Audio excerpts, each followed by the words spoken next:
This is David Frederick, and I'm front row.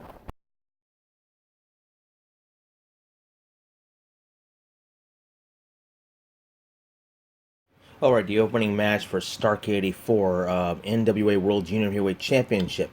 Champion was Mike Davis versus Denny Brown. I've read about Mike Davis when I first started watching wrestling. When I started reading a lot of books about history, title histories and show histories. I read about Mike Davis, but never saw him wrestle. Denny Brown. That's pretty much grew up watching him as the junior champion.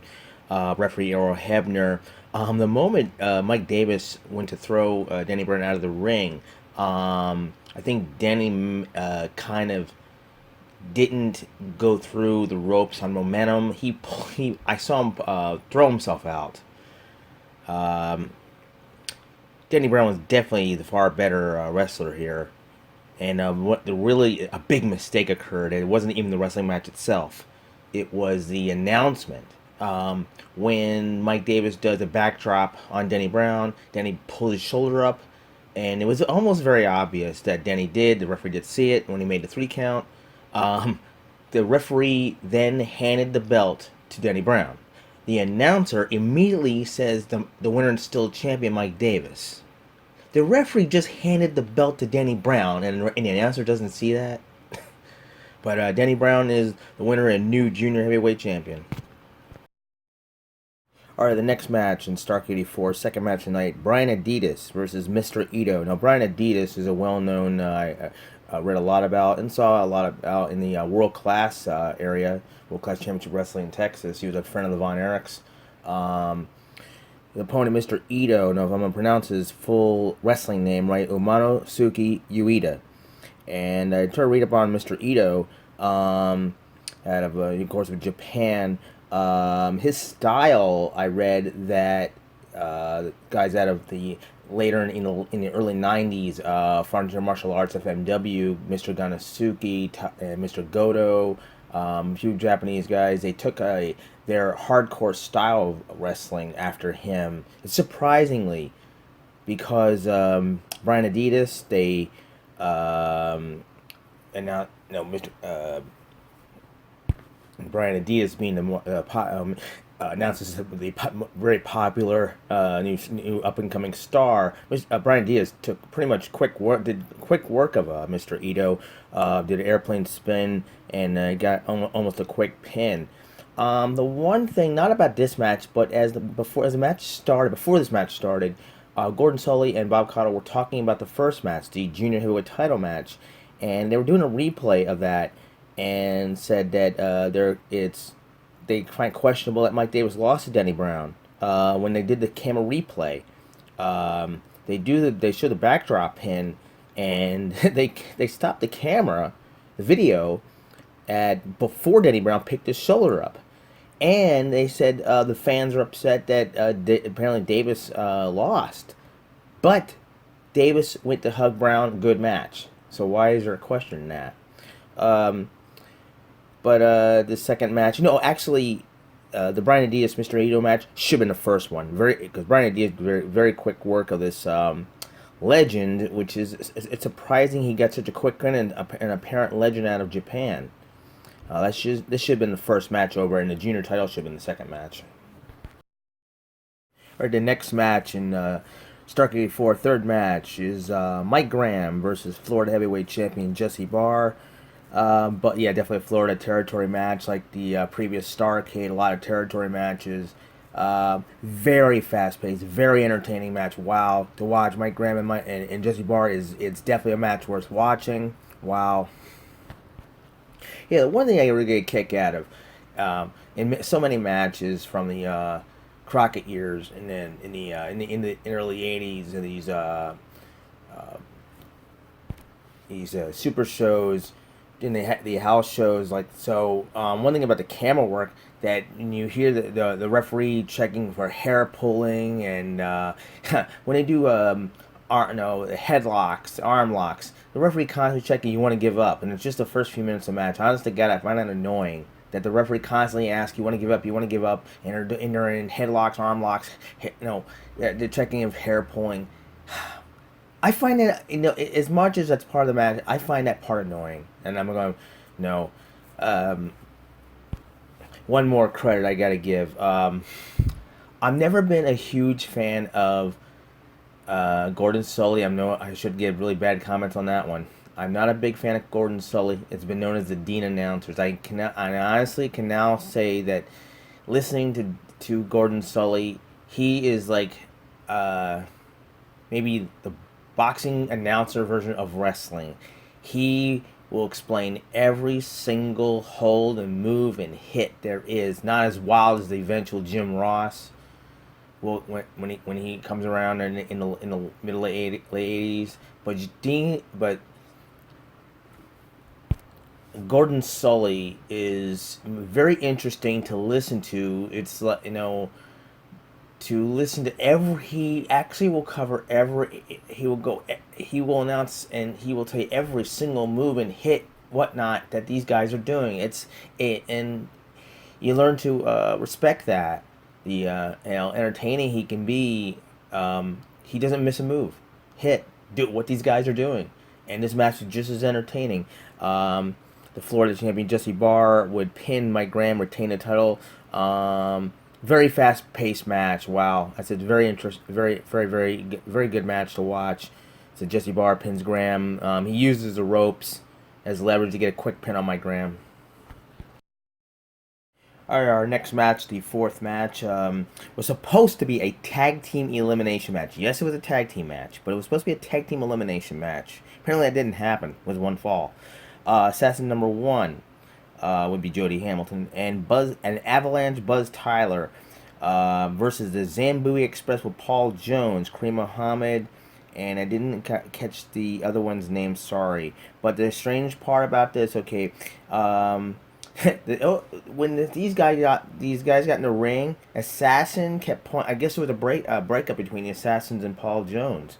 Some point in earlier 1984. Paul Jones was the longtime manager of the Assassins, but at the Assassin number one, he kept pointing at Paul Jones, calling him a weasel. That's something that Bobby the Brain Heenan would be eventually called in the WWF. Strange to hear that. The first pin was Assassin number one pinning Kareem Muhammad. Then all of a sudden they left the ring and waiting, but a tag team elimination match that part of the match did not occur. Apparently, it turned out to be one fall, and Assassin number one and Buzz Tyler won the match over the Zambui Express. All right, match number 5, Starrcade 84, is Raging Bull Manny Fernandez against Black Bart with James J. Dillon. This is for the Brass Knuckles Championship. Black Bart's the champion. Now, the Brass Knuckles is what we would modern day, the WWE created a hardcore title. It was basically anything goes, but strangely enough, a lot of territories, a few of the territories had this Brass Knuckles title back to the 60s, 70s, and in the 80s. It was a vaguely decent match, very vaguely decent. Two really rough, tough Texans, Black Bart and Raging Bull Manny Fernandez, very tough competitors, very tough individuals, in real life too. um, the ending, interestingly enough, uh, Black Bart, shoved the referee, if not practically punched him out of the way. Oh, he shoved him so hard. Wow. I was stunned by how he shoved the referee the way he did.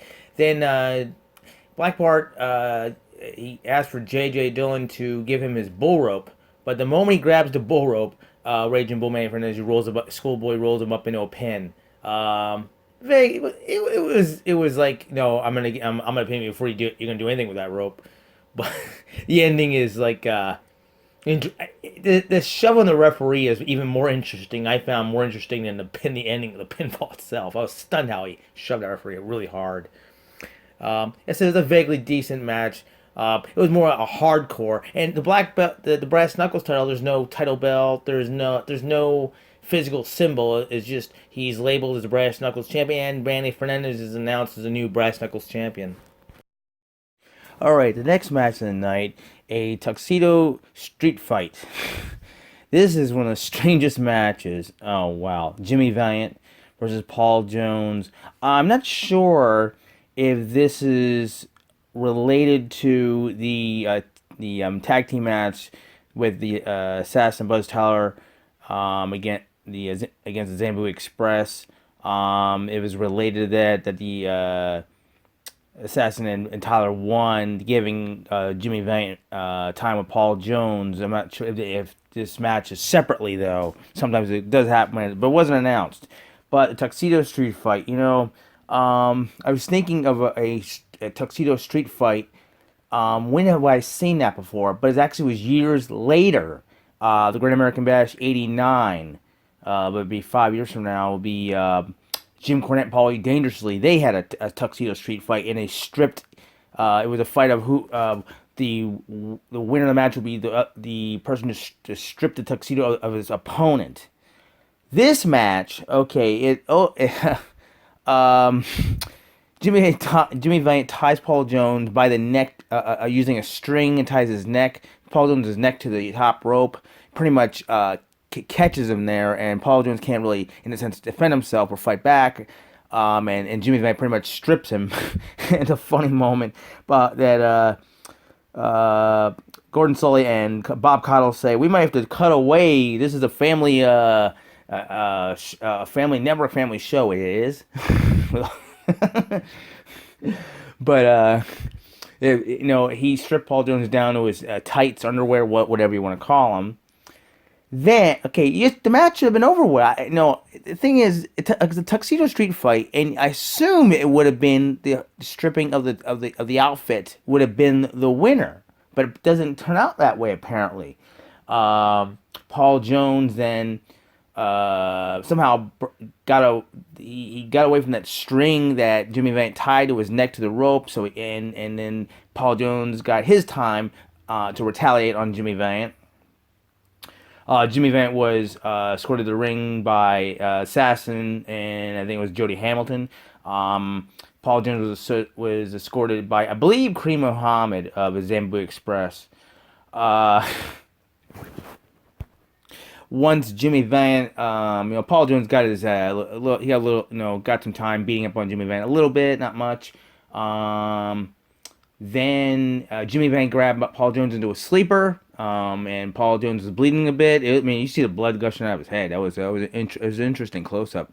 Kareem Muhammad got Paul Jones' second. He got up in the ring, distracted the referee. Jimmy Vant went to hit Kareem Muhammad, but apparently because the referee was trying to get rid of Kareem Muhammad. I didn't see Jimmy Vant hit the referee, but the referee apparently got bumped, and they're saying he mistakenly hit the referee. I don't think so. But Jimmy Vant had a sleeper on Paul Jones, and the thing is, the referee dropped Paul Jones's arm down 3 times. So first he strips him the tuxedo, and then he beats him with a sleeper hold with his arm going down 3 times. So twice Jimmy Vant won this match. Then, as the referee tried to get rid of Kareem Muhammad, the Zambu Express, Jimmy Vant went to hit him, but apparently the referee got clobbered. Strangely enough, James J. Dillon, he enters the ring and clobbered Jimmy Vant. No, I think a can or something in his hand. I don't know what he hit him with, or he knocked him out somehow. And he pulls Paul Jones on top of Jimmy Vant. And referee goes to go a 3 count. Again, I thought this was a Tuxedo Street Fight, but I guess the rule of stripping of the clothing is involved. They also announced this is a loser leaves the area, loser leaves town. Well, this is late '84, and the feud between Jimmy and Paul Jones continues through '85 through 1986. So I don't think the loser leave town part even. So this is one that even works. So this is one of the strangest outcomes between Jimmy Vant and Paul Jones, let alone a Tuxedo Street Fight. All right, 6th match of the night. Mid-Atlantic Heavyweight Champion Ron Bass is also announced as co-holder of the Mid-Atlantic Tag Team title versus Dick Slater. Ron Bass, he managed by James J. Dillon. Two guys that are really rough, tough guys. It was actually more slow-paced. Honest to God, it wasn't enjoyable to watch. They were very slow-paced, but it was a rough brawl. Um, Kind of a knockdown drag out, but it was slow paced, and it was a rough match for the two of these guys. And then in the corner again with the referee situation, um, Dick Slater throws the referee out of the way. I'm beating on Ron Bass, but yeah, through the referee, you're disqualified. So Ron Bass retains the Mid Atlantic title when Dick Slater threw the referee, so I got him disqualified. All right, the seventh match, a grudge tag team match. Ivan and Nikita Koloff. I think it's about around somewhere in '84 was Nikita Koloff's debut. Ivan and Nikita Koloff against Ole Anderson and Keith Larson. Now that's a strange tag team.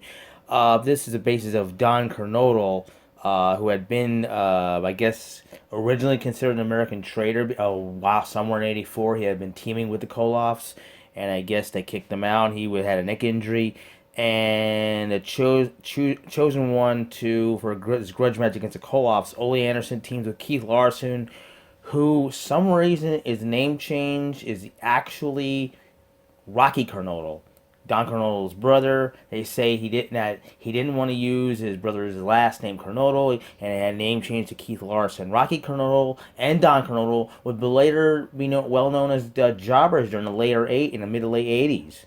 And I found this a strange tag team for Ole Anderson to team up with an absolute rookie, as in Keith Larson, aka Rocky Kernodle. Actually, this was an interesting tag team match. Ole Anderson's experience. They did bring up that Ole and G. Anderson, as the Minnesota Wrecking Crew, were long-time World Tag Team Champions. A lot of experience on Ole Anderson's part. Him and Keith worked on Ivan Koloff's arm. And the Minnesota Wrecking Crew, Ole and Gene, were body part wrestlers. They worked on a body part for so long. It is a well-known fact they did that. They worked on Ivan Koloff's arm for so long. And at one point, wow, Ole locks, he gets Ivan Koloff in an arm lock, like a wing, and then body slams on top. Whoa, that had her hurt. um, yeah, both back and forth. Ole and Keith, they kept tagging in and out, in and out, in and out. Against really wearing down Ivan. They didn't want to allow the big man Nikita Koloff to come in. Um, Yeah, the thing was when Ivan somehow got made contact with Nikita Koloff, Ole Anderson, he wanted to attempt to make quick work of Nikita where they worked on each other, but Nikita, uh, the smart thing on Nikita Koloff's part was to quickly put Ole Anderson into a bear hug and wear the veteran down. And he hadn't been having a bear hug a couple times for a long time.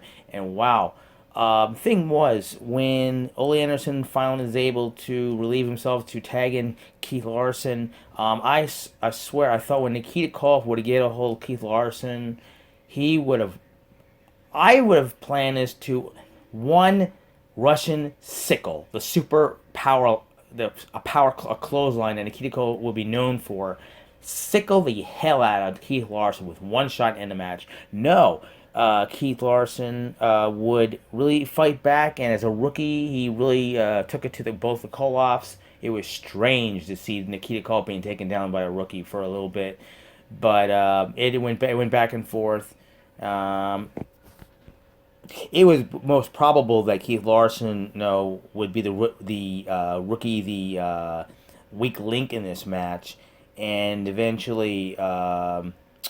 Ivan Koloff took Keith Larson down using a chain and knocked down Keith, and Ivan pins Keith Larson to win this grudge tag team match.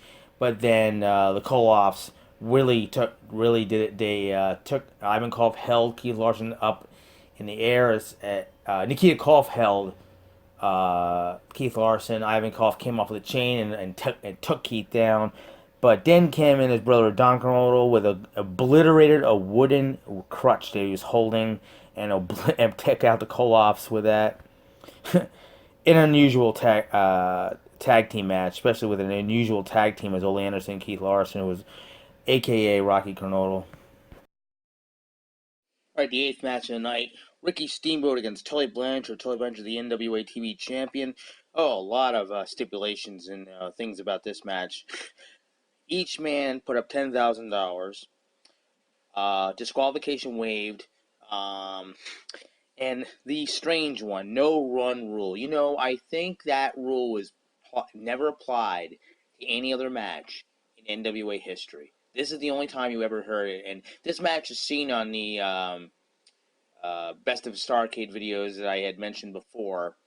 When I first saw this match back in about 87, and I heard that no run rule is they can't leave the ring. I guess they'll be disqualified. There's no count out. Ricky Steamboat had apparently some severe rib injuries. Earlier, when the Stark 84 show started, they showed a clip from NWA Worldwide Wrestling where J.J. Dillon and Ron Bass and Tully Blanchard wearing a long coat. And everybody thought it was the Long Riders, which is Black Bart and Ron Bass, but it was Tully Blanchard instead of Black Bart.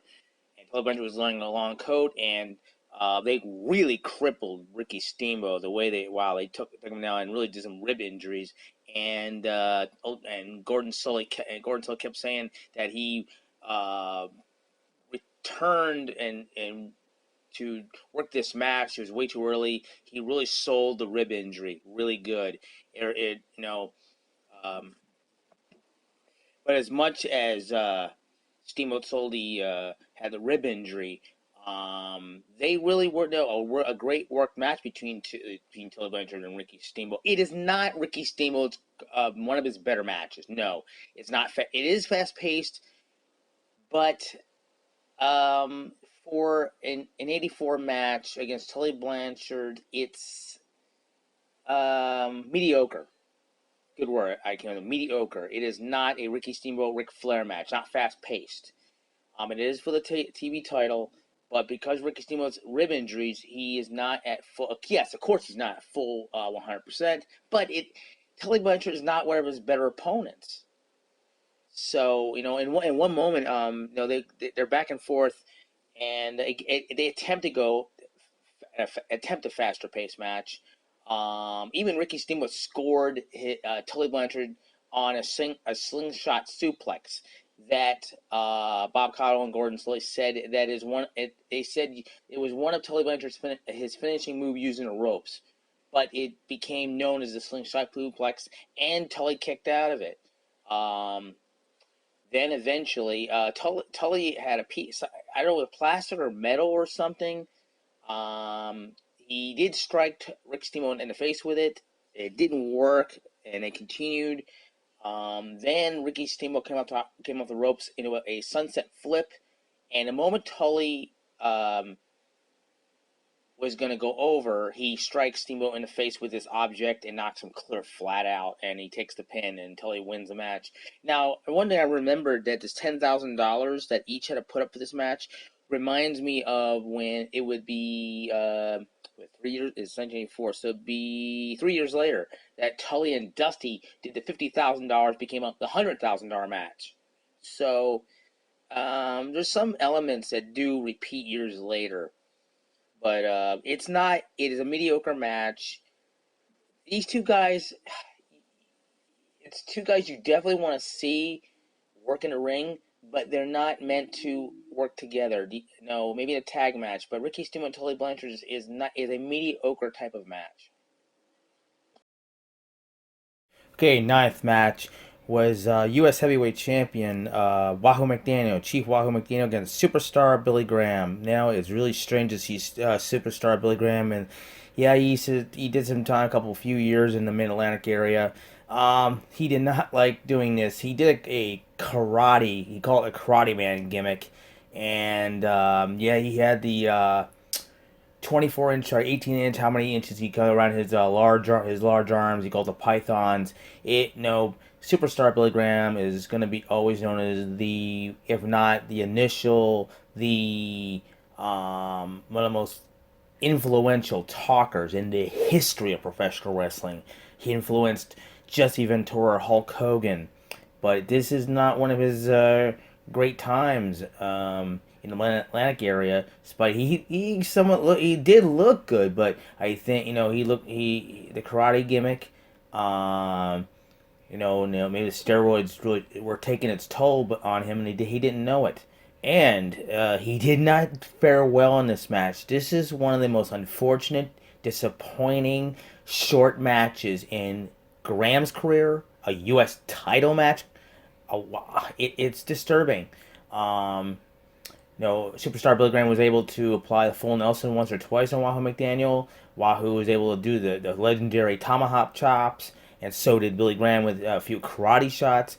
But it was just a few minutes in that Wahoo threw Billy Graham into the ropes and came up with a good tomahawk chop, and down Graham went, and Wahoo pinned Graham. Disappointing. This could have been maybe you would hope it would be a 15-minute match, but see, this is